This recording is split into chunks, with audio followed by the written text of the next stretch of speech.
ಜನಗಳಿಗೆ ಸಂತೋಷ ಇದೆ, ಜನಗಳಿಗೆ ನೆಮ್ಮದಿ ಇದೆ, ಜನಗಳಿಗೆ ನಾವು ನುಡಿದಂತೆ ನಡೆದಂತ ಸರ್ಕಾರ ಅಂತಕ್ಕಂಥದ್ದು ಅರಿವಾಗಿದೆ.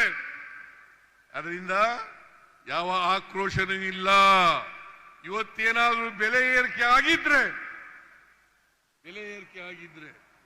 ಎಲ್ಲ ರಾಜ್ಯಗಳಲ್ಲಿ ಬೆಲೆ ಏರಿಕೆ ಆಗಿದ್ರೆ ಅದಕ್ಕೆ ನರೇಂದ್ರ ಮೋದಿಯವರ ಕೇಂದ್ರ ಸರ್ಕಾರ ಕಾರಣ ಅಂತಕ್ಕಂಥದನ್ನ ಹೇಳಲಿಕ್ಕೆ ಬಯಸ್ತಾ ಇದ್ದೇನೆ.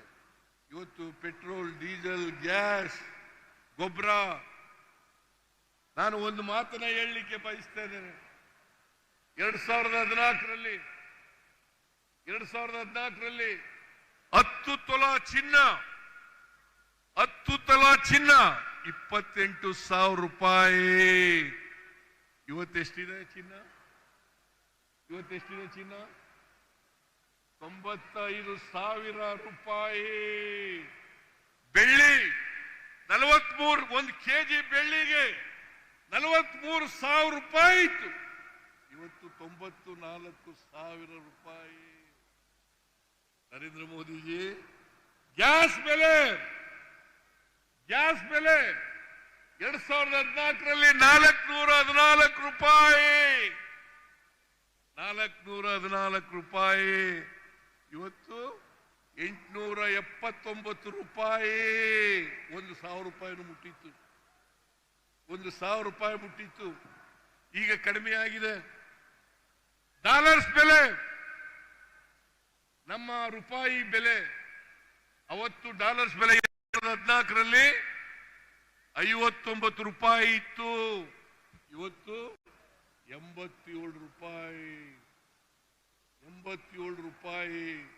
ಹೇಳ್ತಾ ಇದ್ರು ಭಾರತೀಯ ಜನತಾ ಪಕ್ಷದ ಚೇಲಾಗಳು, ನರೇಂದ್ರ ಮೋದಿಯವರ ಚೇಲಾಗಳು, ಕರ್ನಾಟಕದಲ್ಲಿರ್ತಕ್ಕಂಥ ಚೇಲಾಗಳು ಹೇಳ್ತಾ ಇದ್ರು ಏನಂತ, ನಾವು $1ಗೆ 1 ರೂಪಾಯಿ ಮಾಡ್ತೇವೆ, $1ಗೆ 1 ರೂಪಾಯಿ ಮಾಡ್ತೇವೆ ಅಂತ ಹೇಳಿದ್ರು.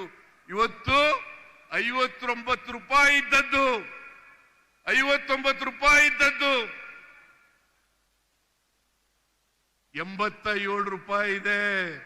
ಪೆಟ್ರೋಲ್, ಡೀಸೆಲ್, ಗ್ಯಾಸ್ ಇವತ್ತು ಇಂಟರ್ನ್ಯಾಷನಲ್ ಮಾರ್ಕೆಟ್ನಲ್ಲಿ ಕಚ್ಚಾ ತೈಲದ ಬೆಲೆ ಕಡಿಮೆ ಆಗಿದ್ರು ಕೂಡ ಮನಮೋಹನ್ ಸಿಂಗ್ ಅವರು ಪ್ರಧಾನಮಂತ್ರಿ ಆಗಿದ್ದಾಗ ಸುಮಾರು $125 ಒಂದು ಬ್ಯಾರಲ್ಗೆ, $125 ಒಂದು ಬ್ಯಾರಲ್ಗೆ ಹೋಗಿತ್ತು.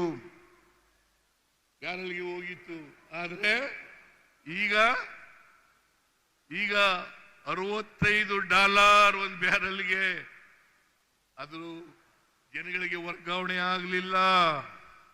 ಹಾಗಾಗಿ ಎಲ್ಲ ಆಹಾರ ಪದಾರ್ಥಗಳು ಗಗನವನ್ನು ಮುಟ್ಟತಕ್ಕಂಥ ಕೆಲಸ ಆಯಿತು. ಇಲ್ಲಿ ಬಿಜೆಪಿಯವರು ತಮಟೆ ಹೊಡಿತಾ ಇದ್ದಾರೆ. ಏನಂತ? ಜನಾಕ್ರೋಶ ಬೆಲೆ ಏರಿಕೆ ವಿರುದ್ಧ. ಇವತ್ತು ಕೂಡ ಪ್ರಜಾವಾಣಿ ಪತ್ರಿಕೆಯಲ್ಲಿದೆ. ನಾವು ಬೆಲೆ ಏರಿಸಿದ್ದೀವಿ ಅಂತೇಳಿ. ನಾವು ಹಾಲಿನ ಬೆಲೆ 5 ರೂಪಾಯಿ ಹೆಚ್ಚು ಮಾಡಿದ್ರು ನಿಜ, ಆದ್ರೆ ಸರ್ಕಾರಕ್ಕೆ ಬಂದಿಲ್ಲ. ಅದು ನೇರವಾಗಿ ರೈತರಿಗೆ ವರ್ಗಾವಣೆ ಮಾಡತಕ್ಕಂಥ ತೀರ್ಮಾನವನ್ನು ಮಾಡಿದ್ದೇವೆ. ಡೀಸೆಲ್ ಬೆಲೆ 2 ರೂಪಾಯಿ ಹೆಚ್ಚಿರೋದು ನಿಜ, ಆದ್ರೆ ಪಕ್ಕದ ರಾಜ್ಯಗಳಿಗಿಂತ ಕಡಿಮೆ ಇದೆ. ಆದ್ರಿಂದ ಜನಾಕ್ರೋಶ ಕಾರ್ಯಕ್ರಮ ಅದು ಒಂದು ಸುಳ್ಳು ಕಾರ್ಯಕ್ರಮ. ಜನಾಕ್ರೋಶ ಎಲ್ಲೂ ಕೂಡ ಇಲ್ಲ. ಅದಕ್ಕೆ ಇವತ್ತು ಇಷ್ಟೊಂದು ದೊಡ್ಡ ಪ್ರಮಾಣದಲ್ಲಿ 2 ವರ್ಷದ ನಮ್ಮ ಅಧಿಕಾರದಲ್ಲಿದ್ದಂತ 2 ವರ್ಷದ ಅವಧಿಯನ್ನ ವಿಜೃಂಭಣೆಯಿಂದ ಆಚರಣೆ ಮಾಡತಕ್ಕಂಥ ಕೆಲಸವನ್ನು ಮಾಡಿದ್ದೇವೆ.